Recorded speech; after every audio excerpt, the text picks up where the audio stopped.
Evening, everybody. Since the Institute of Politics began in 2013, one of the great gifts, from my perspective, has been the ability to bring to our campus just a wide array of speakers representing the whole range of views in our political discourse, and so grateful for the generosity that they've chosen, the 600 or more speakers that we've had here in that time. Our speaker tonight is someone who I've had the great good fortune to share a platform with, the bad fortune of having to follow on a platform, because he's really one of the most energetic and interesting speakers on the public scene today. And as this debate goes on about how to define modern American conservatism, there is no one who's more in the middle of that discussion than Arthur Brooks of the American Enterprise Institute. And we're so grateful to have him here today, but it's not my job to introduce him. My job is to introduce the guy who's going to introduce him. And Max Samuels is you're graduating this year. Oh, congratulations. Majoring in economics. He's from Boston, and he is the chair of AEI on campus. I said to Arthur, yes, give him a big hand.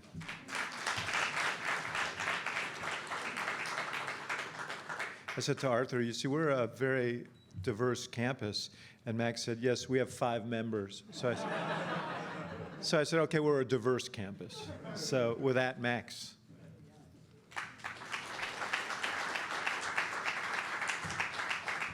Thank you very much, David. It's my pleasure to introduce Dr. Arthur Brooks, President of the American Enterprise Institute. Dr. Brooks is one of the nation's leading conservative thinkers, and I'm so pleased to have him here today. But before I tell you a little bit more about Dr. Brooks, I'd like to introduce our organization, AEI on Campus. AEI on Campus is a small group of students here at UChicago who works with our partners, like the IOP, to organize events like this and raise the level of public policy discourse here on campus. In the past, we've had Dr. Michael Rubin on foreign policy, Dr. Charles Murray on social change, and today, Dr. Arthur Brooks. In addition to leading one of the nation's largest and most successful think tanks, Dr. Brooks is a prolific author of the New York Times column, hundreds of articles to his name, and 11 books.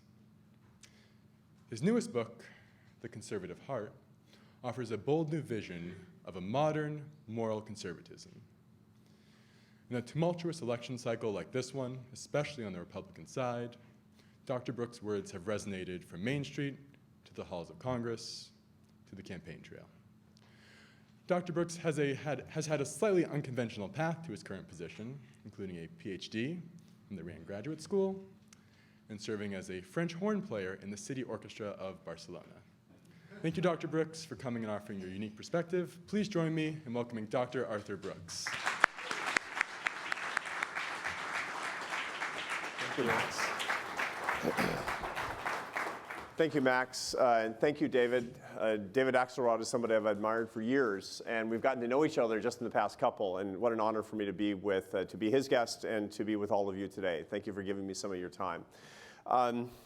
You heard a little bit about my relatively unconventional background. It is true that most French horn players in the Barcelona Symphony are not on their way to becoming the president of a conservative think tank. But this is a great country. I'll tell you a little bit more about the background simply because it bears on the case I want to make today on how we can bring the country back together. So when I was 19 years old, I dropped out of college, dropped out, kicked out, splitting hairs. And I wasn't doing what those of you who are students here at the University of Chicago were doing. I actually went on the road to play music. That's what I always wanted to do as a kid. I always wanted to be a professional French horn player, which is a weird ambition, but again, everybody's got some ambition. So I played chamber music for a number of years. I toured with a jazz guitar player named Charlie Bird for 2 years, and then I wound up in the Barcelona Symphony for several seasons. And all throughout this time, I have to say that my parents were tremendously forgiving. I come from the most progressive, tolerant place in America. I'm from Seattle, Washington. My mother was an artist and my father was a college professor. So you can imagine the environment that I grew up in. And it was lovely, I have to say. I always felt that I had the freedom to build my life the way I wanted to build my life. They never complained a bit. My dream wasn't their dream. They used to tell their neighbors that their son was taking a gap decade. And there was only one time when we had an awkward conversation about my lifestyle. I remember it well. I was 28 years old and I was back from Barcelona and I was visiting my parents. It was Christmas time and my mother and I were cooking in the kitchen and she was being weirdly quiet, too quiet. And I knew something was on her mind. You know, when you're with your mother, you can tell something's not right. And I said, Mom, you're being really quiet. What's on your mind? And she said, well, your dad and I have become pretty worried about you. I said, what? I mean, what could it be? And she said, I want you to be completely honest. Have you been voting for Republicans? And the truth is, I had been getting really interested not in Republican politics or conservatism per se. I'd gotten really interested in capitalism. And I had been studying the free enterprise system, and I'd become kind of an enthusiast for it, and it was creating some amount of alarm. Well, it's funny, but you know that any sort of disagreement like this within families can tear families apart. In my case, it didn't matter that much. My parents didn't worry about it too terribly. But you'd know families where it's much worse, and you can see in the American family, when political disagreement gets too hot, gets too polarized, that it can do tremendous damage. That's really what I want to talk about today. I want to talk about the current level of political polarization in America and how each one of us can be part of the solution to the problem. Now, I know you hate it. Let's talk about it. There was an article in 2014 in the Proceedings of the National Academy of Science, which is a very prestigious science journal, that talked about something called political motive asymmetry. What's that? That's a phenomenon in which two differing sides in a very bitter dispute see their own motives as based in love, but the other side's motives based in hate.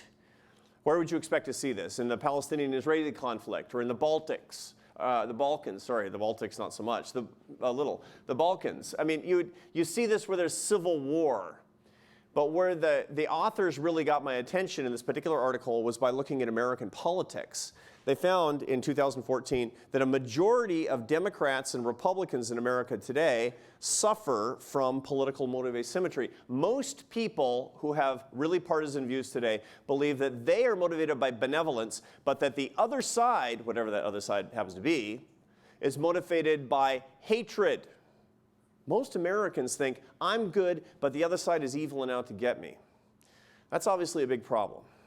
Why? Well, number one, it's unproductive. When people are feeling that way, it means all on all, kind of a Hobbesian political struggle. There's nobody in this room who believes that one side is going to unilaterally win the political debate and we're going to become a one-party state. That's not going to happen. Second, nobody has ever been insulted into agreement, so it's unproductive. But worst of all, it's not a good way to live. And this is more of a personal case, a personal plea about wanting to solve this problem of polarization. You know, it occurred to me, I do a lot of talks around the country to liberal and conservative groups on college campuses and political activists, and I was giving a talk to a group of Tea Party activists in New Hampshire a year and a half or 2 years ago. And somebody came up and made some comment about liberals to me afterward. You know, they're stupid and evil or something. And you know what I thought? He's talking about my brother. And I took it personally at that moment. Every single one of you loves somebody with whom you disagree. And when you're in this polarized environment and people are insulting the other side, they're insulting you. Take it personally. This is not a way to live. So what can we do to make it better? You know that we're not in a competition of ideas. We're in a ghastly, holy war of ideology in this country. I'm not going to ask you tonight to change your views at all. what I'm going to ask you to do is to join me in 2 commitments to make the country better. The first commitment I'm going to make is as the chief executive of a big think tank in Washington, D.C. And I'm going to tell you what I'm going to try to do starting now to actually make things better in the work that we do as an organization in Washington. And the second is my personal commitment as a human that I'm going to share with you, and I'm going to submit this to you for your consideration with appropriate humility. So this is really 2 commitments that I think can make the country better if we all try. So where do we start? Commitment number 1, actually, let's start with a bit of analysis of the problem today. When you do public opinion polling that looks at the source of bitterness in this country, you find that it's really based in anger over desperation, in a sense that the country is leaving a lot of people behind. And that's not illegitimate. I'm an economist, and I'll tell you that it is no fiction that this country is not growing symmetrically. Economists like me, we tend to say on television, America has a 2.5% rate of economic growth, right? That's a lie. Here's the truth. The top 20% have a 5% economic growth rate, and the bottom 80% have a 0% economic growth rate. And it's been that way for 7 years.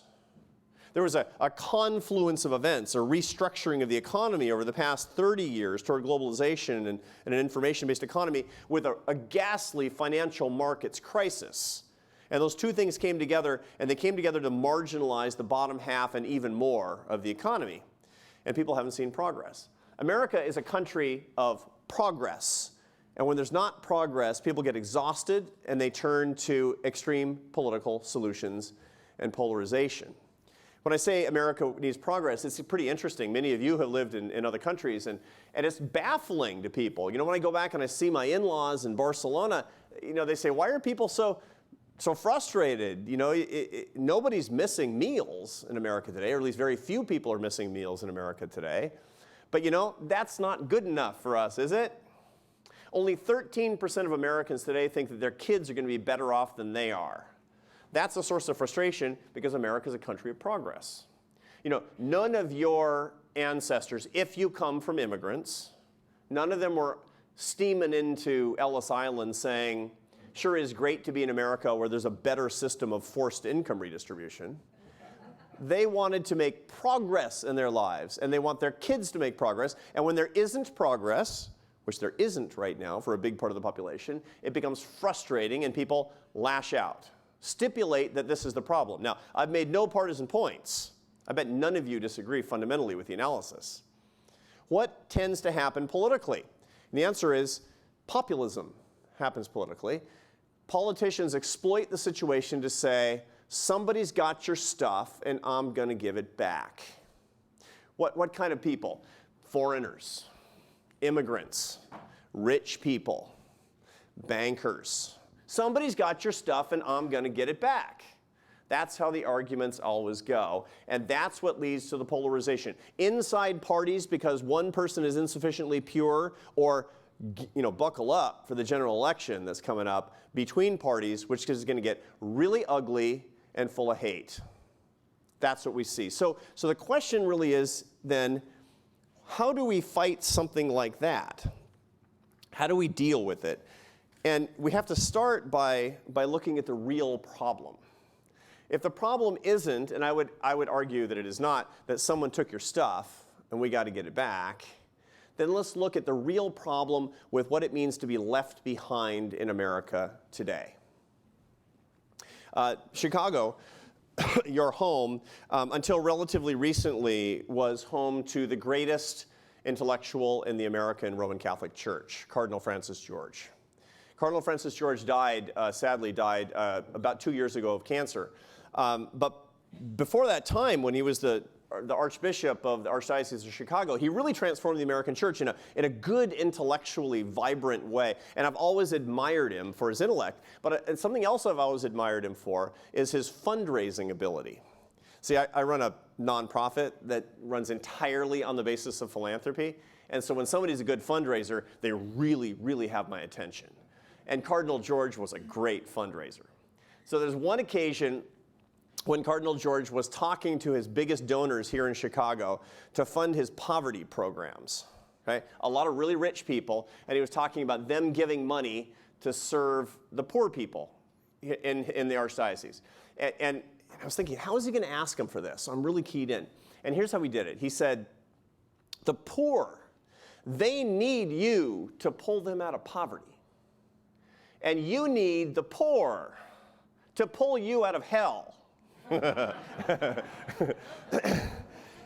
And I thought to myself, I'm not going to use that for AEI, right? But you know, it got me asking a question. Do we need the poor? Think about it in terms of our whole country, not conservatives and liberals or Democrats and Republicans. Does America need the poor? Stupid question, right? But not an inconsequential question. This country was built on the poor. There are words on the bottom of the Statue of Liberty. Give us your poor. Does that mean anything? It did. It did certainly as recently as when my parents were children, when the idea of the ambitious riffraff from the rest of the world, which are our ancestors, would come to this country and build this country. But does it still mean something today? I would wager that it doesn't actually mean something today. I think that we've moved from an environment where the poor and all of us are assets to develop for a great country, and they have become liabilities to manage. Think about it. Think about the right-left arguments that were going on in the 40s in this country, where the right was talking about the necessity of strong economic growth, and the left was talking about the necessity of big government programs that would create a whole lot of jobs. Those were asset development policies, where people could really be propelled upward and take the country with it. Today, it's more like an argument between expanding the safety net and building prisons, which are liability management policies. The whole argument is devolved downward from assets to liabilities as regards the poor. How do we talk about poor people? We want to help them, right? No. We need to need the poor. That's what our policies need to do. Our country needs to need every person. And if we have policies that do that, then we don't need the rhetoric that we've heard. Now, I understand that it probably sounds kind of idealistic, but let's think about what that actually means to a person who's actually marginalized, somebody at the periphery of society. My organization, AEI, is deeply involved in the delivery of services to understand the best practices in how public policy gets delivered at the unit level, the level of the person who needs and who deserves services. Okay, particularly in poverty. And one of the poverty programs I'm most interested in these days is a homeless shelter in New York City. It's called the Doe Fund. Now, the Doe Fund specializes in the people that are least lovable. See, it's actually kind of easy to love the unloved. It's hard to love the unlovable, the people who have done things that seem to have set them back. So who does it specialize in? Men who have come out of prison after felony convictions and long incarceration, who are substance abusing and homeless and who abandon their families. 5 strikes. That's what this program specializes in. And what does it do? It sets them on their way toward prosperity and success through work. Because the philosophy of this program is that work brings dignity and work brings meaning to our lives. And you know what? I'm just going to take a wild guess. 100% of you agree with that. Work is good. Right? Okay, so that's how it specializes. It takes these guys that everybody else would throw away, and it starts them off cleaning the streets in New York City. When you're in New York and you see those guys on Fifth Avenue with bright blue jumpsuits, that's a program called Ready, Willing, and Able from the Doe Fund. Those are the guys I'm talking about. It has much lower reincarceration rate than regular shelters. It has a much higher work uptake rate than any work programs in New York City. It's a fantastically successful program. So I meet this guy. His name is Richard. A week after he gets off, he's come out of prison for 22 years, by the way. He's 40 years old. He's been in prison since he was 18. He's on the streets. He comes into this program. I see him a week later, and I meet him for the first time, and I say, so what do you think it's going to be like? And he said, I don't know. I'm just going to work and do my best.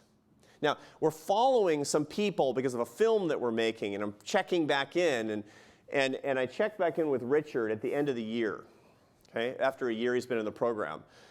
Richard, turns out he's gone from sweeping the streets to working for an exterminator agency, minimum wage job, exterminator. Okay? Now, a lot of fancy people in college communities would call that a dead-end job, right? Dead-end job. I've said these words myself, and I regret it, especially when I talk to a guy like Richard. And Richard has been working in this exterminator job for about a month. And I said, Richard, how's it going? And he said, let me show you. He pulls out his iPhone, which is not the secret to happiness, but it's pretty cool. And it's the first one he's ever had, by the way. And he says, look at this. This is an email from my boss. I said, okay. Email says, Richard, emergency bedbug job, East 65th Street. I need you now. I said, so? He says, read it again. I need you now. That is the first time in my life somebody has said those words to me. That's what being needed means to the people at the periphery of our society. We forget how important that is. Here's my commitment. We're going to work toward policies that make people necessary, not that just help them and not that just make them tolerated, but where every single person can be necessary in the American and the human family. Now, there's a lot of specifics to that. We can talk about it in Q&A, but one of the key things, the key areas I'm working on is education policy at AEI. And we have 225 people, so we're working in every policy area. But in education, it's especially exciting right now because we have an education system that for a long time hasn't had the goal of making people necessary, has it? It's parked a lot of people and run them through the same system. But when do we look at those kids and say, that we need those kids? What are we going to do to make them maximally necessary coming out? Precious little. Education reform should start with that question. In fact, until we need everyone and build policies and culture that reflect this, we won't unite as a nation. The conservative movement and the progressive movement need to agree on that. That's commitment number one. Commitment number two. What can I do personally? What can I do personally to help bring the country back together? Again, I'm not going to do it all by myself, but what can I do in my daily interactions as a human being that'll make the problem better? First of all, I want to make one distinction about what's going on wrong politically in the United States today. People always say that our politics have become very angry, right? It's very angry. There's too much anger in our politics. That's wrong. Anger is not the problem. Anger is actually not a big problem in politics. Why? Because research is very clear, and your experience is clear as well. Anger has a natural algorithmic effect of ending in reconciliation. Right? Anger resolves, typically. The problem is not anger, it's contempt. Contempt has no resolution. There's a guy, a social psychologist at the University of Washington. His name is John Gottman. He's the world's leading expert in marriage reconciliation.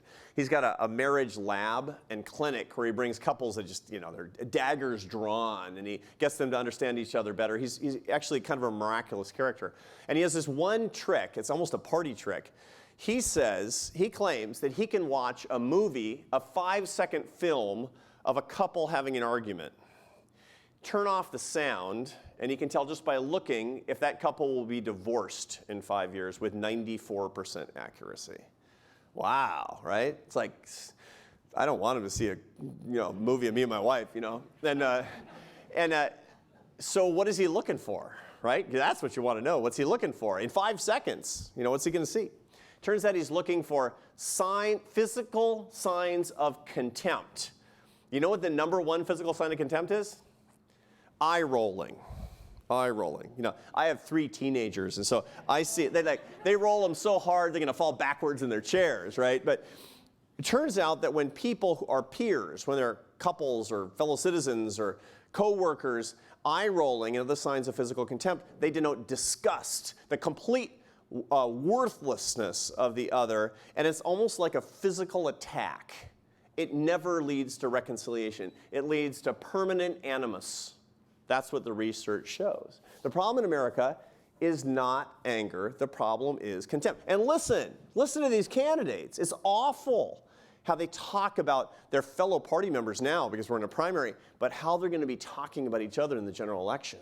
complete worthlessness of the other side, which leads to permanent enmity between the two sides. So each one of us has a choice. Are we going to participate in contempt or not? I mean, you have your opinions, and I have mine. What about somebody who disagrees with you publicly? What are you going to do?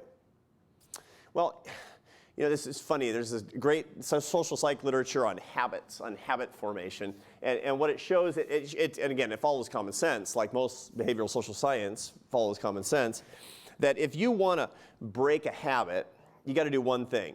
You have to catch yourself and do something else, right? You're about to light a cigarette because the phone rang, right? Do something else. That's actually how you break bad habits, it turns out. Contempt has become a habit. Break the habit. Do something else instead. I was racking my brain. What do I do instead? If I want to solve this problem, look, I'm the head of a big institution. I write in the New York Times. I have every opportunity to display contempt. What am I going to do instead next time that jolt hits me? And I was thinking back to an experience that I had that was really illuminating for me. It happened in 2006. I was teaching at Syracuse. I taught at Syracuse for a long time before I came to AEI at the Maxwell School of Public Affairs, which is a very nice, very fancy policy school. And I was doing what all college professors do, is I was beavering away in professorial happy relative obscurity. I was teaching my classes and I was writing my articles and I wrote a bunch of books and nobody ever read them because they were very boring. But I wrote one book, it was my 6th book, and it was about charitable giving, and I didn't expect it. I mean, I had no expectation whatsoever that any humans would, lay eyes on it, and it became a bestseller suddenly because it hit the news cycle in just the right way. It's one of these weird things that happens to professors sometimes where you write a book and it gets hot because of some weird thing. And it basically said who gives. There are a lot of people who say they give a lot, and there are a lot of people who actually give a lot to charity. And it asked who gives more, conservatives or liberals. Hot topic, it turned out, at that very moment. And it suddenly started selling 1,000 copies a day. Crazy. And I was on the radio and TV, and it was like my life was changing before my eyes. A week after it came out, I was on Rush Limbaugh's radio show, much to the great consternation of my friends in the faculty lounge, I assure you. And I started getting feedback from people all over the country, just unsolicited email, because my email was really easy to find. And I would always read those emails because, I wasn't used to people writing to me. So about 2 weeks after the book comes out, I'm sitting in my office. It's a Wednesday or Thursday afternoon, and an email pops up, and it gets my attention. And it starts off, it's from a stranger, a guy in Texas. It says, "Dear Professor Brooks, you are a right-wing fraud." Very unpromising way to start, right? But I keep reading, and I realize that this email is thousands of words long. It's going to take me 20 minutes to read this email. And so I start reading, and I see very quickly that this guy is refuting everything in my book. Every table, every regression equation, every pronouncement I make about the data, every positive accusation that I make about this group or that group. This is wrong, your data are wrong, you should have looked at this. And I get halfway through the email, and I'm thinking, I can't stop thinking one thing. He read my book, right? So I decided to just tell him that. Why not, right? So I wrote back, "Dear so-and-so, it took me 2 years to write that book. And I didn't think anybody was going to read it. And you read the whole thing. And so I could just argue with you, because obviously I disagree with what you said, but you know what? Thank you. Thank you for your interest in my work." Send. I go back to work. 15 minutes later, a response pops up. "If you're ever in Dallas and want to get dinner, right, we're buddies now." Like, he wants to go out to dinner with me. This is a guy who said I'm a fraud 15 minutes earlier, right? Weird. I thought to myself, power. This is a source of power. I felt like I dug up gold in my backyard, that I had accidentally answered this guy's contempt with a little bit of kindness and a little bit of appreciation, a tiny bit of gratitude, and suddenly I'd turned an enemy into a friend. I did it by accident. I'm not such a good character. I did it by accident, right? Okay. Now that set me on a trail for something. So when I'm trying to sort out this problem right now, I feel contempt. What do I do when I feel contempt? I went to my teacher. Okay? My teacher is the Dalai Lama. Okay? I'm a Catholic. I'm not a Tibetan Buddhist. But I have a long-standing friendship with the Dalai Lama. AEI has a collaboration with His Holiness. We do stuff at his monastery in Dharamsala in the Himalayan foothills. And he comes to AEI in Washington. And I interview him once or twice a year publicly about the morality of capitalism and politics and all kinds of stuff. And it's become a really wonderful, warm friendship. And he answers lots of questions for me that I have about moral dilemmas.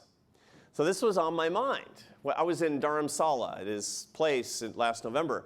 And I said, Your Holiness, what should I do when I feel contempt for another person? And he said, be warm-hearted. Okay, now, that sounds sort of soft, right? That sounds sort of naive, doesn't it? No. In the words of the Dalai Lama, when I show warm-heartedness, I make my enemy my friend.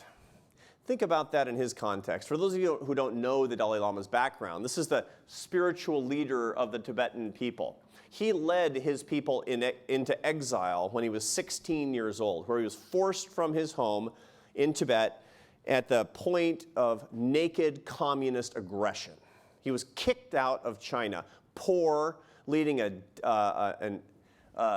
diaspora of Tibetans into a foreign country, penniless, silent. What was going to happen? Well, he was going to disappear, right? Wrong.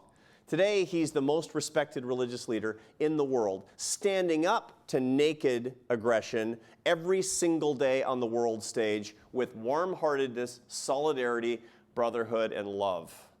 He told me that he starts every day praying for the Chinese leaders who consider him to be an enemy.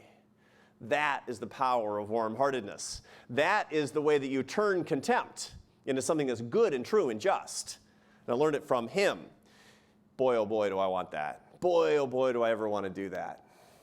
Really, the question is, it's not if you should do it, but how. It's hard. Dalai Lama would probably tell you that warm-heartedness is not for sissies. It's for tough people. So how? Now, we do a series of debate training sessions for members of Congress in Washington, D.C. And it's a wonderful thing. I get to do it myself. And I was talking about this, about warm-heartedness, because, they need it in Congress, right? And one of them, puts up his hand gamely. Yeah, what's on your mind? He says, I don't feel warm-hearted. How do I make myself be warm-hearted? There's an answer. This goes back to the research, the social science research. Here's the answer. Don't feel warm-hearted? Fake it. Fake it. So in the late 19th century, there was a sociologist, a French sociologist by the name of Duchenne. And Duchenne really had one thing that he was trying to achieve in his career, which was to catalog the human smile. Okay? Now, he just basically wanted to see all the different types of human smiles. You could, get tenure for anything back then, too. And Duchenne, he was traveling around the world. He got to Papua New Guinea and Japan and Switzerland and every place, because he wanted to see if smiles were cultural or whether they were physiological, right? Turns out they're physiological. There are 19 types of human smiles. 18 of them are not associated with happiness. Who knew? There's a lot of research on this too, by the way. Did you know that 85% of laughter occurs not in the context of humor? It's a social lubricant. Somebody says something you agree with, you like somebody. That's not funny. That's what happens all the time. You smile, you laugh, most of the time because not something's funny and not because you're happy. Sometimes you're faking it, right? This is like this. That's the flight attendant smile. There's smiles that occur because people are simply doing their jobs, right? There's one type of smile associated with true human happiness, which was called, in honor of this professor, the Duchenne smile. What is it about the Duchenne smile that makes it different? The answer is it employs the orbicularis oculi muscles, which were right in the corners of the eyes. They give you crow's feet. You can look at somebody who's in their 80s and know whether or not they've done a lot of authentic, happy smiling because they tend to have crow's feet. This is what we should have as an objective. This should be our goal, is to have crow's feet, right? Because that means you're happy. You're really showing it, right? Okay, now ordinarily the orbicularis oculi muscles, they contract involuntarily because of the sensation of happiness in the medial prefrontal cortex. But in the 1990s, 100 years after this research was performed, a group of social scientists asked the simple question, what happens if causality can work the other direction? See, we were starting to learn in psychology that in fact, you can trick your brain with certain activities.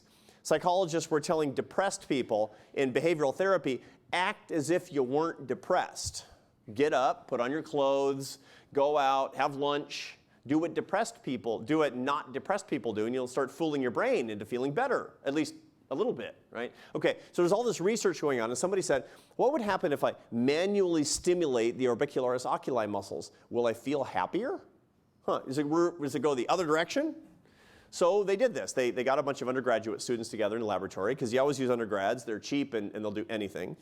And they asked them to scrunch up their eye muscles for 20 seconds as hard as they possibly could, and then they measured the brain activity that was associated with true human happiness. And the basic result is, if you smile like a lunatic with your eyes in the mirror for 20 seconds, you'll be happier for an hour.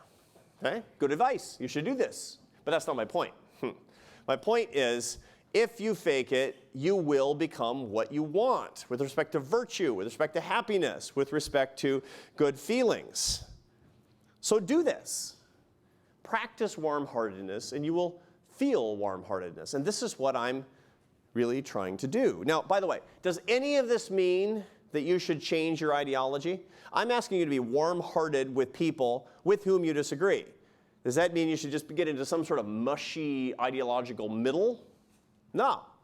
Look, I'm an actual conservative. I think I'm right. But that doesn't mean I think you're bad if you disagree with me. That doesn't mean I should treat you with incivility or disrespect, because you know what? It's possible that I'm wrong. It's possible that you're right, and I know for sure that you're my fellow humans and my fellow Americans. And I don't want to be mean. That's not what I want. I'm asking you simply not to treat differences of opinion as an ideological holy war, but rather as a competition of ideas, which is what we really need. Okay, so what can I suggest to you as a practical matter to promote a little bit of this warm-heartedness? Here's a suggestion. It comes from a famous self-improvement writer from the early part of the 20th century named Dale Carnegie. Many of you have read his books. His greatest book with a terrible title that you've read but forgotten is How to Win Friends and Influence People. It sounds like a way to bend people to your will, doesn't it? It's not it at all. Here's the beauty of it. How to Win Friends and Influence People is actually a guide to ethical, moral living. How to treat people with basic respect. And he has this one chapter where he's traveling all around the United States looking for the most successful people and getting their secrets. He's in New York, and he's on Broadway. And in those days, Broadway wasn't lavish musicals. It was variety shows largely. And this is the 1920s. And he stops in to see this magician named Howard Thurston, who was the greatest magician of his day. I mean, this guy was every place. He was so well known. And for 40 years, he'd been basically performing the same tricks. You know, rabbits out of hats and cards and the whole thing. And so Dale Carnegie went to see him, and he said that it was like his first night. You know, he could have said, look at these rubes from the heartland. Man, I'm just going to do the same old tricks, and they're going to like it, and I'm out of here, payday. But it looked like he was thrilled and having fun and loved his audience. And so Dale Carnegie goes up afterward and says, what's your secret? I'm writing a book about success. What's your secret? And he said, oh, simple. Every night before I go out, when I'm in my dressing room, I say something to myself. I say, I am truly grateful for the people in those seats who make it possible for me to do something that I love for my living. And then he went out and he expressed that, right? How often do you do that? When was the last time you did that? When was the last time that you were grateful for somebody with whom you were having an argument? Because it made it possible for you to have an exchange of ideas, to live in a country where you can do that without going to jail, where you can say what's actually on your mind and have somebody challenge your point of view. You know you're grateful for it, and I'm grateful for it too. When was the last time you actually felt gratitude for it? That's the secret to warm-heartedness. And by the way, little secret, I did 179 speeches last year. That's what I said before I went out for each one. Because you know what? Right now, I'm making my living, which is crazy and great. And I'm really grateful. I'm really grateful for the opportunity to be here. And I'm really grateful to you, especially if you disagree with what I've just said. Thank you for that. So a couple words as a summary, and then I want to turn it over to you. People say that the country has permanently changed, that the country is not going to be able to come together politically in any sufficient degree that we can make progress. I reject that. I know we're divided, but there are things that we can do to render this idea false by working together for unity. And the two commitments that I'm making that I'll share with you are, number one, is to remember that everybody in this country should be necessary, and I'm going to work toward it, especially those who've been left behind and forgotten. And the second is to remember that showing warm-heartedness as opposed to contempt is my way of rebelling against the culture that I don't like and putting down a stake, saying that I want things to be better, especially warm-heartedness toward the people who don't like my point of view, whether that's some of you or not. That's my personal commitment. I am grateful to you for your time today. I'm grateful to what you're doing here at the University of Chicago and to my friend David Axelrod for making it possible.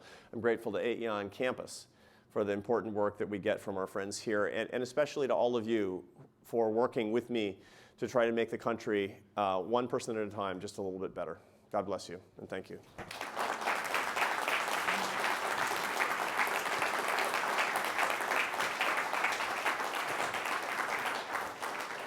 All right, so we have time for Q&A as much as you like. I'm looking forward to hearing what's on your mind. Who wants to start? I think we've got, how's it going to work? We have microphones, and I don't even think we need them probably. Oh, we're recording, so we do need them. Yeah.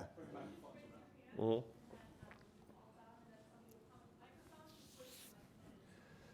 That's terrific. We have two on this side, one up here. We got a bunch of hands in the air. Thank you, the intrepid souls that are kicking it off. We'll start here right in the back. Yes, sir. Yes, ma'am, and then we'll go to you, sir. No problem. Hi, I was wondering if you could tell us what you think that Democrats most get wrong or misunderstand about Republicans and vice versa.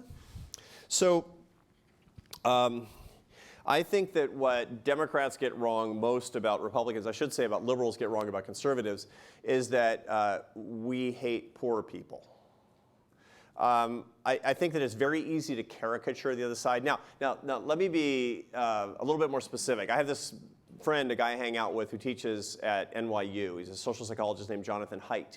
Some of you know his work. He wrote The Righteous Mind, which is a famous book about morality. It was a big bestseller a couple of years ago. And he shows that, in fact, conservatives and liberals are different in what they care about the most. You find that liberals care 59% more about poverty than they do about free markets. And conservatives care 28% more about free markets than they do about poverty. Okay? We do care about different things. We have different charisms, if you will. But it's not true that conservatives don't care about compassion and fairness in poor people.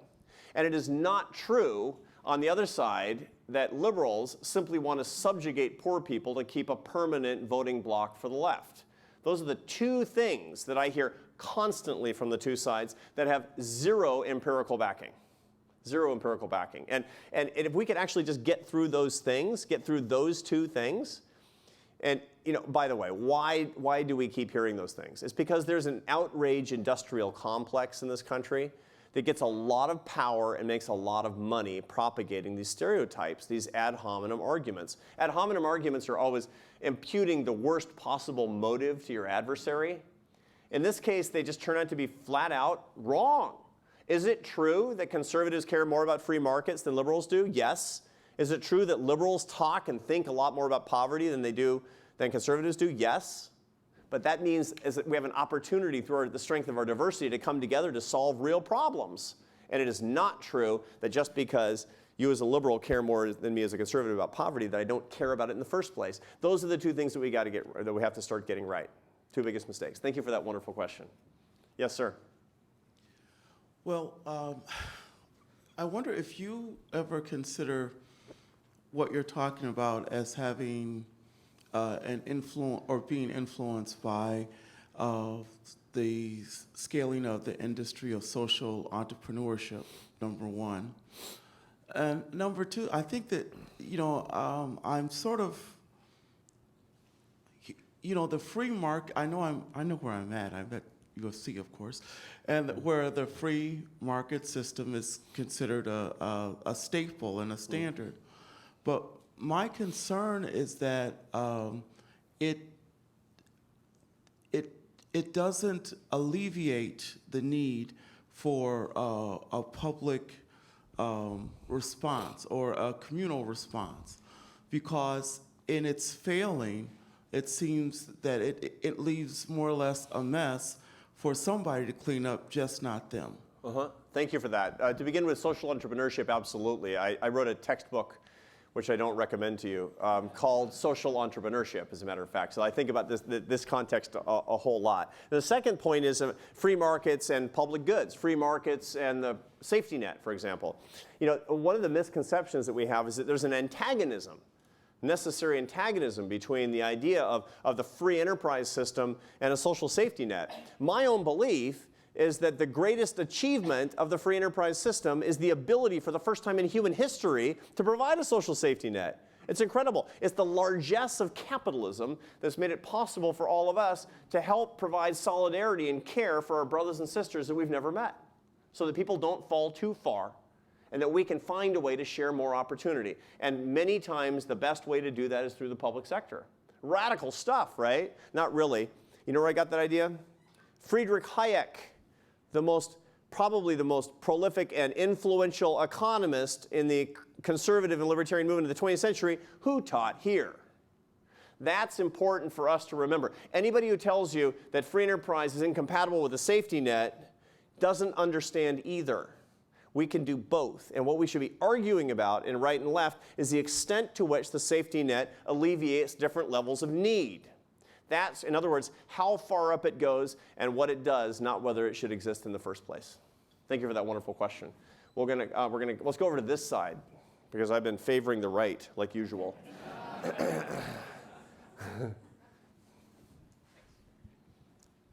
Hello.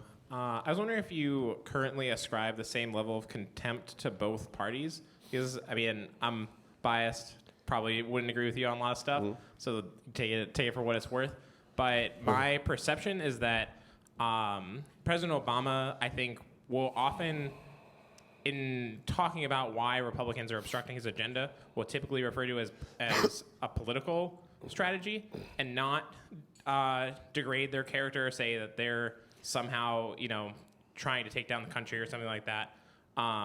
Whereas my perception is that you hear people who are not what I would consider considered very extreme Republicans, like Marco Rubio, who will openly kind of speculate that Obama may or may not be out to destroy the country or not be standing up for American values. And it seems to me, at least in that example, and there might be other Democrats besides Obama, but I think to me there's a discrepancy in the current level of contempt between the two parties as you described it.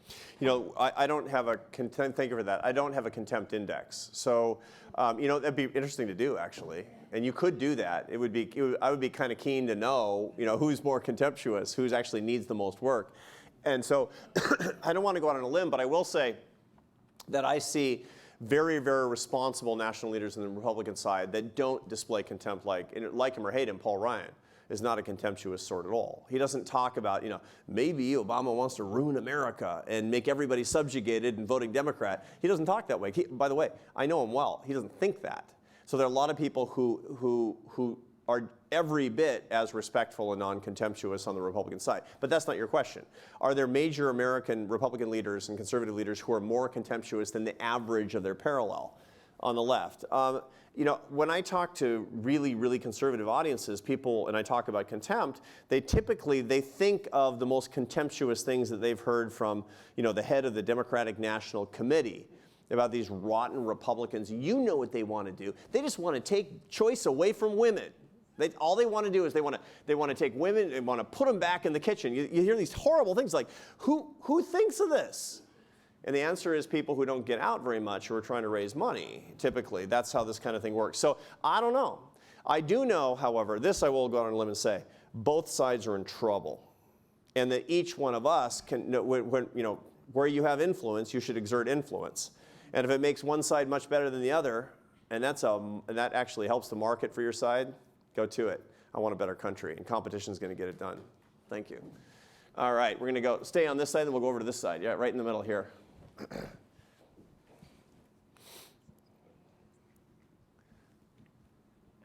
So in looking at the challenges that the conservative movement faces overall, what are your thoughts on how you get these more kind of level-headed voices within the party to be heard, especially in light of this outrage industrial complex that you've spoken about, where basically the most extreme ideas get the most voice and the most airtime in the national media, and that these Republicans are constantly under threat of someone running to the right of them in a primary where people don't vote? How do we sustain those more level-headed voices when even just this presidential election, we've seen most all of them fall by the wayside? So that's a question of leadership. And leadership really doesn't, you see, to look at the anxieties and the fear and the frustration of the American public, to put your finger in the wind and look at it and say, I'm going to give voice to that, that's actually not leadership, that's followership. That's following the public in their greatest anxieties. That's not good. And that actually doesn't take the country forward. And there's plenty of that on both the right and the left. What's happened is on the right, in this particular primary, what's happened is you have a particular candidacy that has a plurality mixed with an absolute, this gets back to your point, an absolute majority of earned media, which effectively blacked out the other candidates, plus a highly fragmented field.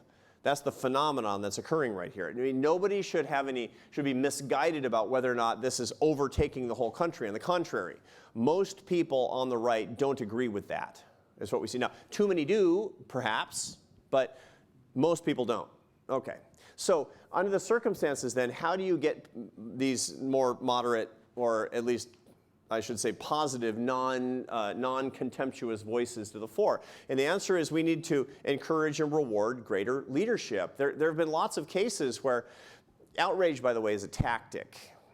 Optimism is a strategy. So it's funny, you know, the last time that there was really a case like this, 1979, the first time I ever paid attention to American politics was 1979. I was a kid, I was in high school, and you know, all I wanted to do was play music. That's all I wanted to do. But I had to, for some class assignment, I had to pay attention to the presidential race, and it was boring. And it was kind of just like now, this polarization, where if you were on the left, you knew that if a conservative won, Granny was going to get kicked out in the snow and we're going to get in a war. And if you were on the right, you knew that America was going to be in permanent decline if the left won. And the President of the United States was saying we're in a period of malaise. We had some very, very right-wing extreme rhetoric coming from the Republican candidates, but one broke through.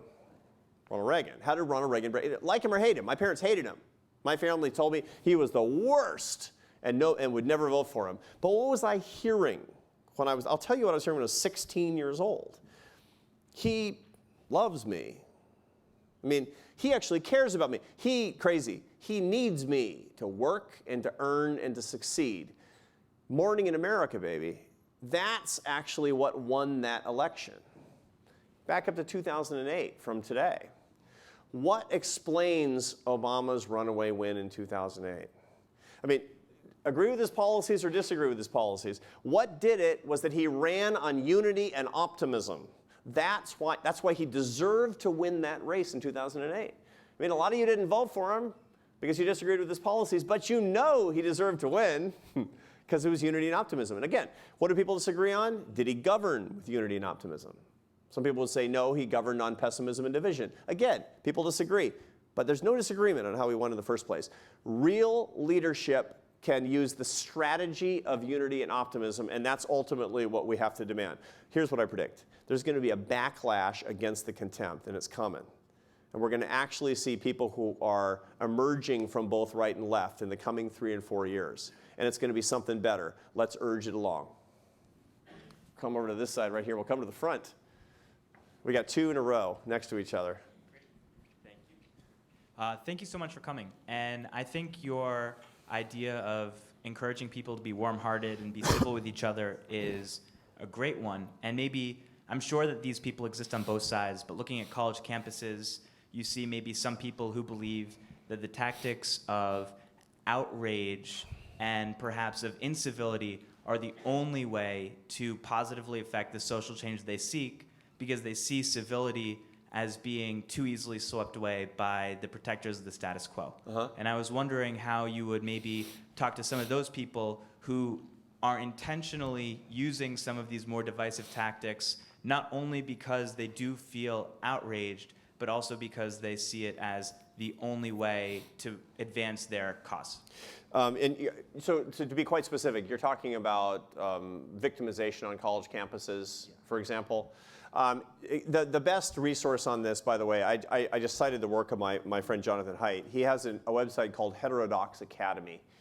Go look at Heterodox Academy. It's actually a wonderful site. It talks about what's going on campuses and how we can make it better. It's really not good enough to look at campuses and say, and to look at the greatest predations. I mean, at Emory University, somebody wrote in chalk on the steps, Trump 2016, and they had to like have grief counselors or something. And it was, I mean, it's ridiculous. I mean, and you can make fun of that stuff all day long, but what we really want is to have greater emotional fortitude and more open dialogue that has more free speech for people. And the way to do that is to actually talk about it with each other.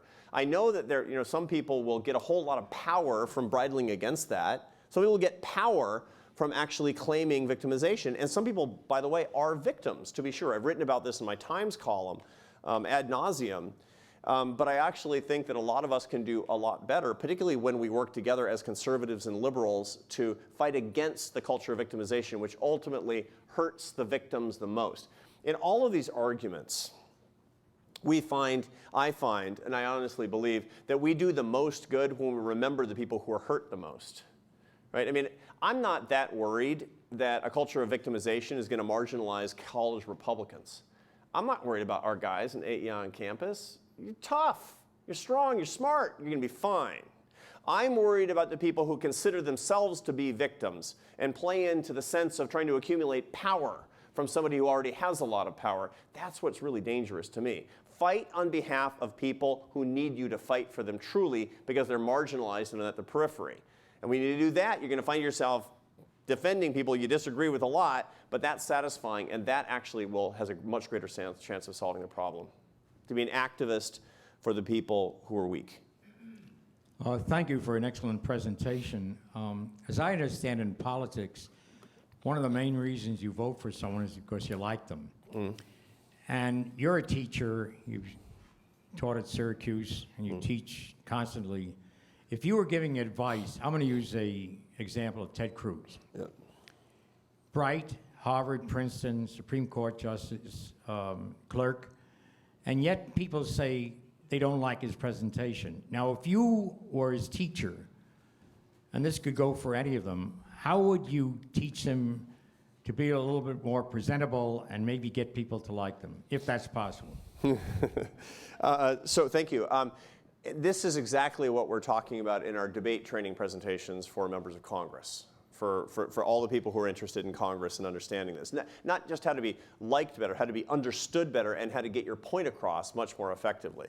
And the same thing that I say the same thing largely to politicians, presidential candidates. I've talked to some, I know some of them, but just to the leaders of Congress and to business leaders and to all of us is the way it turns out. The point is that we need to, warm-heartedness comes from actually displaying warm-heartedness. And so I talked about smiling more, I talk about being more self-deprecating, about laughing more. It's okay.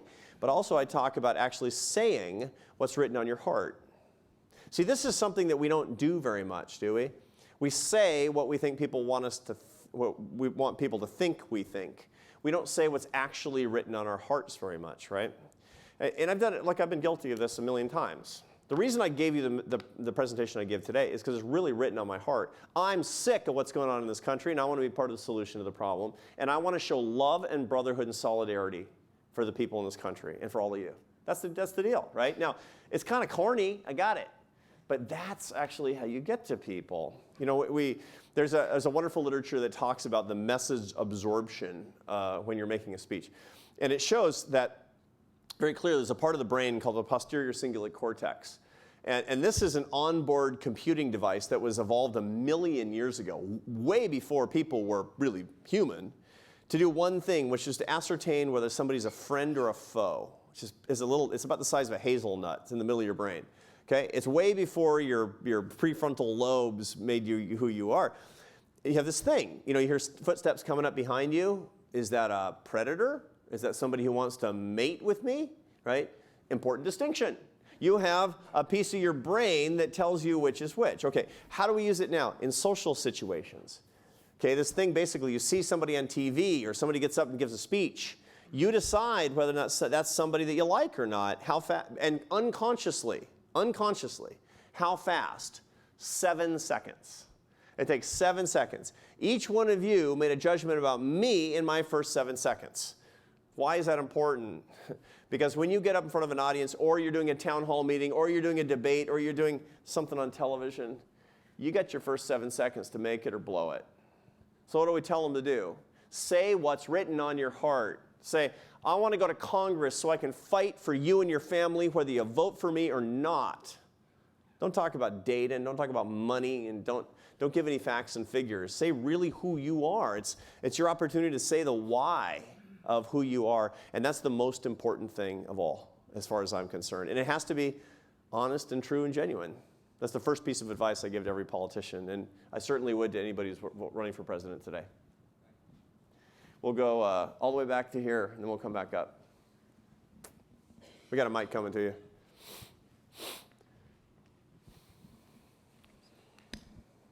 Thank you. How do we achieve your worthy goal, and appreciate the presentation, how do we achieve your worthy goal in a time when general journalism is a broken business model? All the newspapers are dying, general readership is dying, and people seem to get their information, they pick and choose what they want, and the inputs they're getting are just reinforcing their own worldview, and their ideological prisons get stronger and deeper. Yeah, that's a really good question. It is true that the crisis in journalism has come to its full apogee in this cycle. When Donald Trump has gotten 80% of the earned media, 80%. That's effectively, as I said before, a blackout on the other candidates. I mean, like him or hate him, that's a real problem. This whole fourth estate nonsense, when basically he rings the cash register and so you only cover Trump. I mean, Trump could be out walking his dog and they would preempt a speech by Obama that we're going to war, right? Because it's Trump. Anything Trump is really interesting. And suddenly it's like all of journalism is now the Apprentice show. It's crazy, right? And so it's a hard thing to do. Now, not all journalism is a mess. I mean, if you look at the paper I write for, I think is really good, New York Times, the Wall Street Journal. These papers have taken great pains to not fall prey to this. You might disagree with their editorial opinions, but they do still a really good job. But I don't know what we're going to do at the level below the best newspapers. I don't know what we're going to do about talk radio and about cable news, because I think it's actually become incredibly problematic. I do believe, however, that again, aspirational leadership can break through ultimately if we see that as our fundamental goal, and we try to reward it ourselves. You know, I wish I had a better answer for you, because it's very discouraging to me as well to see what's going on in this particular election. And it's actually worth writing and talking about as much as we can. We'll go right, I will come back up here, right in the back. Closest hand to you, yep. Thanks so much for your talk. At the beginning of your talk, you were talking about the poor people, and you were saying that they should feel needed. Right. And I thought that was really compelling, because everybody wants to feel needed in kind of a glossy way, I guess. But when I started thinking about it more deeply, I realized that you were putting an economic value on those people and saying that people want to feel as if they have economic value to someone else, essentially. And I agree with that, but I wonder that if devil's advocates would say putting a dollar sign on a human being is not really getting to the core of what it is that you should be needing or wanting. How does economic value, how is that a proxy for human value? How would you respond to that? That's a good question. I appreciate that. Actually, I don't mean that economic value is the be-all and end-all. In labor markets, this is the way that we ordinarily measure it. And again, labor markets are really important, because the example I gave was the way that we can re-engage the poor in this country to build a country that is prosperous to all. So that's a legitimate thing to do, but in point of fact, that's not adequate for making everybody feel needed. I'm a dad. You know, my kids need me for a lot more than the fact that I'm bringing home a paycheck. They need me around for, I hope that they recognize that. They're teenagers, so it's hard to tell exactly what they want from me. But all of us have a moral need and a moral right to be needed in a lot of different particular ways. And a good society and a good culture does that. I mean, a good and a faithful culture is one where we build strong communities where we need each other for social capital, where we need each other mutually for emotional support. And this is these can be public policy goals as well, by the way. Why do we want to build strong communities? Well, because, you know, there's less crime, and crime is expensive, and I don't want to be stepping over poor people in the street. No, no. I want to have strong communities because people deserve to be in strong communities. And what's the point of a community is mutual need. That's the point of it in the first place. Why do I care about, I've written for years about philanthropy and charitable giving. I don't care about it because of the money. The money is beans, man. It's $300 billion a year in a country with a GDP of $17 trillion. No, it's not. It's not important because of the money value. I mean, it's important for all of you who support the American Enterprise Institute. I want you to, but come on. The reason is because this is how we express mutual solidarity. This is how we become needed to each other. So it goes much beyond that. It's a good metric. It's a handy metric in a lot of markets. But I tell you, if you want a good and just society, you got to go way beyond it. Completely agree. Let's go. Since the mic is over here, let's go on this side. Yes, sir. For those of us that are reading and looking for good ideas and innovation wherever we can find it, is there some opportunity for organizations like AEI and maybe Brookings to collaborate and to foster up some notions of applied innovation that might give those who feel on both sides that a good idea is a good idea, that there could be some support for thoughtfulness behind those ideas? And for organizations like yours and others, are there some ways where this is happening, where you're collaborating with strange bedfellows to produce results that others can say, well, why don't we act on some of these bipartisan good ideas? Yeah, good. Thank you for that. And we just came out with a beautiful new report. Our scholars in our poverty program at AEI, we're working with the scholars in the poverty program of the Brookings Institution on the AEI Brookings Joint Report on Opportunity. That it was all about poverty alleviation. Go to AEI, by the way, as the best resource, AEI.org. And sign up for AEI Today, and you'll get all of the articles every day at 6:07 in the morning. And it's actually, I'm kind of serious, but this is one of this report is a perfect example of that. And we're doing as much cross-border collaboration as we possibly can. And here's what we find. We're talking about poverty alleviation. There are about 20 things that we should do to solve poverty. About 15 of them we agree on. This is an amazing thing.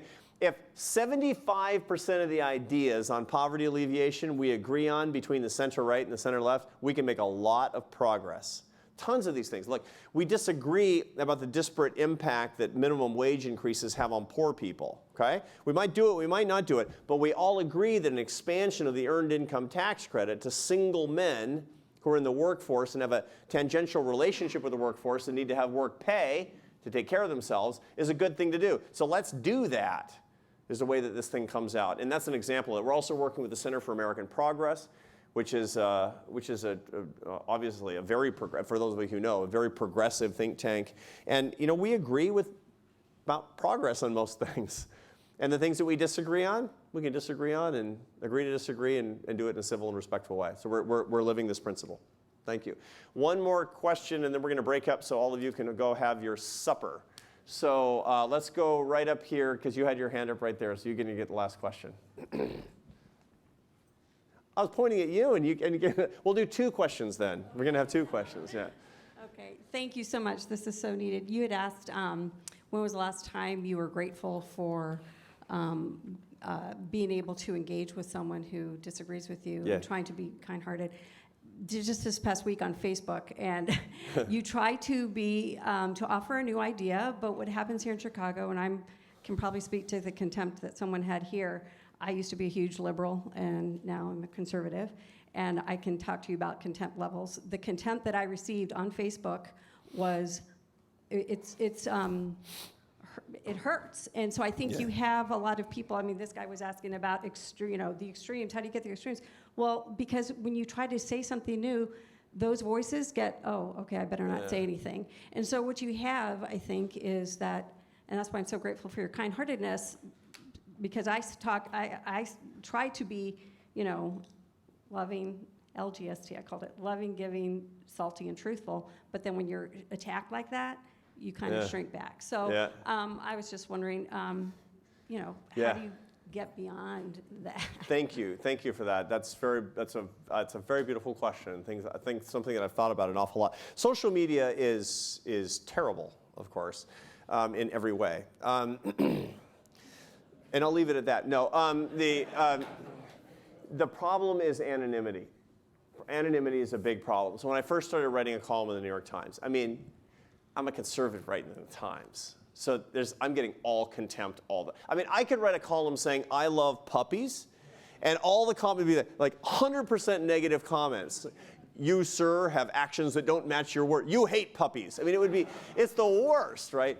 And when I first started writing it, my publisher, Arthur Sulzberger, who's become a really good friend, he says, you want a piece of advice? I said, yeah. He says, don't read the comments, right? It's his paper, right? So it's true that anonymity is a real problem. However, I think it's a huge opportunity. It's a huge opportunity. See, in unjust criticism and expressions of contempt, there are two things that each one of us gets. There's a lesson to learn and a test to pass each time, right? So they say, I get to answer anger with love. I get to answer contempt with love. This is my opportunity to post a response that said, I'm sorry you disagree with me, but I hope you enjoy your day. I realize that will drive the person even crazier and make them hate you more, but this is, think about it. Think about it, how many opportunities do we get to actually answer anger with love? This is really the best possible chance that we get to do it. Is it exhausting? It's terrible. It's terrible. But I tell you, you get better and better at it. You get better and better at it. Sometimes I do read my comments because, my kids are always reading, Dad, did you see what this guy wrote about you? Right? And it gets easier, and it builds up your emotional fortitude. You had one follow-up? Yeah, because they weren't anonymous, and what I was looking for was an exchange of ideas. Yeah, I know. And there was no ideas of common. Yep. And then you get this Solomonsky kind of tactic to pick your target, freeze it, and demonize it. Yeah. And that's prevalent here in Chicago. It's prevalent all over the world. And if we were in Waco, Texas, and you were a liberal, it would be the same problem in reverse. Absolutely. And so if you can't have a competition of ideas and you can't have a conversation that's civil, it can't happen, then you can express love and walk away. That's it. And that's a good thing, too. The last one.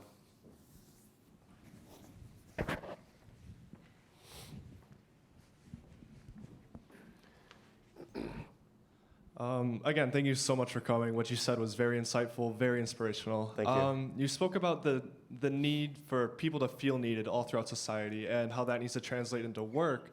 I was just wondering if you think that people throughout society and in American society can gain a sense of meaningful work and being needed throughout all types of work. And the argument for or against free trade, some people argue, it's okay that we're losing these manufacturing jobs because we should be pushing for better, service jobs, or even in the debate about minimum wage, people argue about whether we should be okay with people working, say, fast food for a living and things like that. So, do you think that we as a society should be pushing for everyone to better themselves and keep going for better jobs, ones that are maybe more purposeful in some others' eyes, or really can we get this sense of meaning and sense of being needed in all types of work?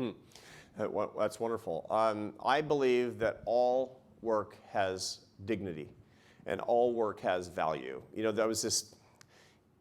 I was talking to this guy who I was sitting next to him on a plane, and he stupidly started talking to me, and which was really bad judgment on his part. And I did what I always do if I don't know you and I'm talking to you for the first time. I'm going to ask you what you do for a living because I'm an economist. I'm really interested. And so, what do you do all day? That's what I want to do. What do you do? So, and then what do you do? And how many employees do you have, et cetera? Turns out he was the CFO of a company that owns 750 fast food places. And he was telling me all about his value chain and where he got his ingredients. And I asked this idiotic question. I can't believe it. I said, do you ever feel like you're creating a lot of dead-end jobs? So stupid, right? I was thinking about something else, and his face is getting all red, and there's 2 hours left in the flight, and he said, listen, I remember it. He says, listen, People ask that sometimes. He said, but I started flipping burgers, and everybody in the C-suite started online, and there are no dead-end jobs. There are dead-end people. There's a dead-end culture. There's dead-end public policy. Sometimes I think there's a dead-end Congress. The only dead-end jobs are, congressmen, as congressmen have told me. But there are no real dead-end jobs. And that's what we have to remember, the inherent dignity. Now that said, we do have a problem in this country in the way that we're channeling people into work to which they're not very well suited. I talked about this a little bit earlier. 95% of high school seniors say they're going to apply to college. 65% actually apply. 30% graduate. Contemplate these numbers for a second. Have you ever met somebody who said, my ambition is to have some college? Of course not. That's a demographic category. It's 30% of college degrees. That is to say, 65% intended to get a college degree who don't have one. It's a big majority of the population. And what are they doing instead? They're doing disproportionately things to which they're not very well attuned and they're not very interested. That's where a lot of low-wage service jobs come from, and you see it manifest all over the economy. I'll give you two facts for your consumption. Americans are half as likely to move today as they were when I was a kid. You think everybody's super mobile, these millennials are all really mobile? No, they're staying put because they don't have portable skills. When I was a kid in the 60s, when I was born in the mid-1960s, 20% of American families moved in any given year. Today, it's 10% of American families move. The main reason for this, besides housing markets and all these structural things we often talk about, is that people don't have the jobs you have to move to use, which are skilled jobs in the trades. What is it that 3 generations ago, kids in high school were actually being trained in the trades and would often go to trade school? Now, the elitism that comes from everybody having to go to college results in 70% frustration. That's a huge problem. So if we really want to take seriously the dignity of all work, let's take seriously the dignity of all work. I have my oldest 2 kids. One is leaving for Princeton in the fall. The other says he wants to go to welding school. Okay? Now, they're going to be fine, both of them, because they're my kids. I can pay for welding school, I can pay for Princeton. Right? And it's great. But what if they're not my kids? Which kid is going to be served by the system? The Princeton kid, right? Hooray, Princeton, right? No, are you kidding me? You know who's going to make more money? So it's, and again, that's not the metric, right? That's like this is a problem because most kids and most families have no idea that they want to do that and don't know what to do to get these skills. And here's the second statistic for your consumption. Today, the American Welding Association, which does exist, says that there are 300,000 unfilled skilled welding jobs in America. Those are good jobs with a lot of dignity that are fun, pay a lot, and can't be outsourced to any foreign country. And there are 300,000 of them that are not filled. Add to that the elevator repair jobs, the electricians, the plumbers, the guys who can put gutters on your house, the skilled landscapers who don't exist in this country. What's going on? We're telling everybody that, look, if you don't go to the University of Chicago, you're some sort of loser. No, wrong. Let's find out what you like, let's find out what you can do, and let's train you up, and let's crank them out into a country where everybody is treated with this kind of dignity. The kind of dignity that you get because you're at this great university. That should be our social goal. Because if we're all brothers and sisters, we're all brothers and sisters. God bless you. Thanks.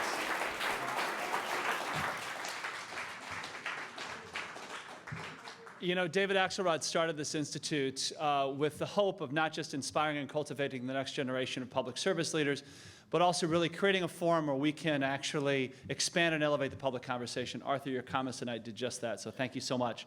We're going to ask that you stay seated for just 1 minute because Arthur's kindly agreed to sign copies of his book, Conservative Heart, which is for sale at the table here in the lobby just behind this room, courtesy of the University of Chicago bookstore, so we'll allow Arthur to make his way back there. Some of you have picked up copies. You're welcome to get them signed there.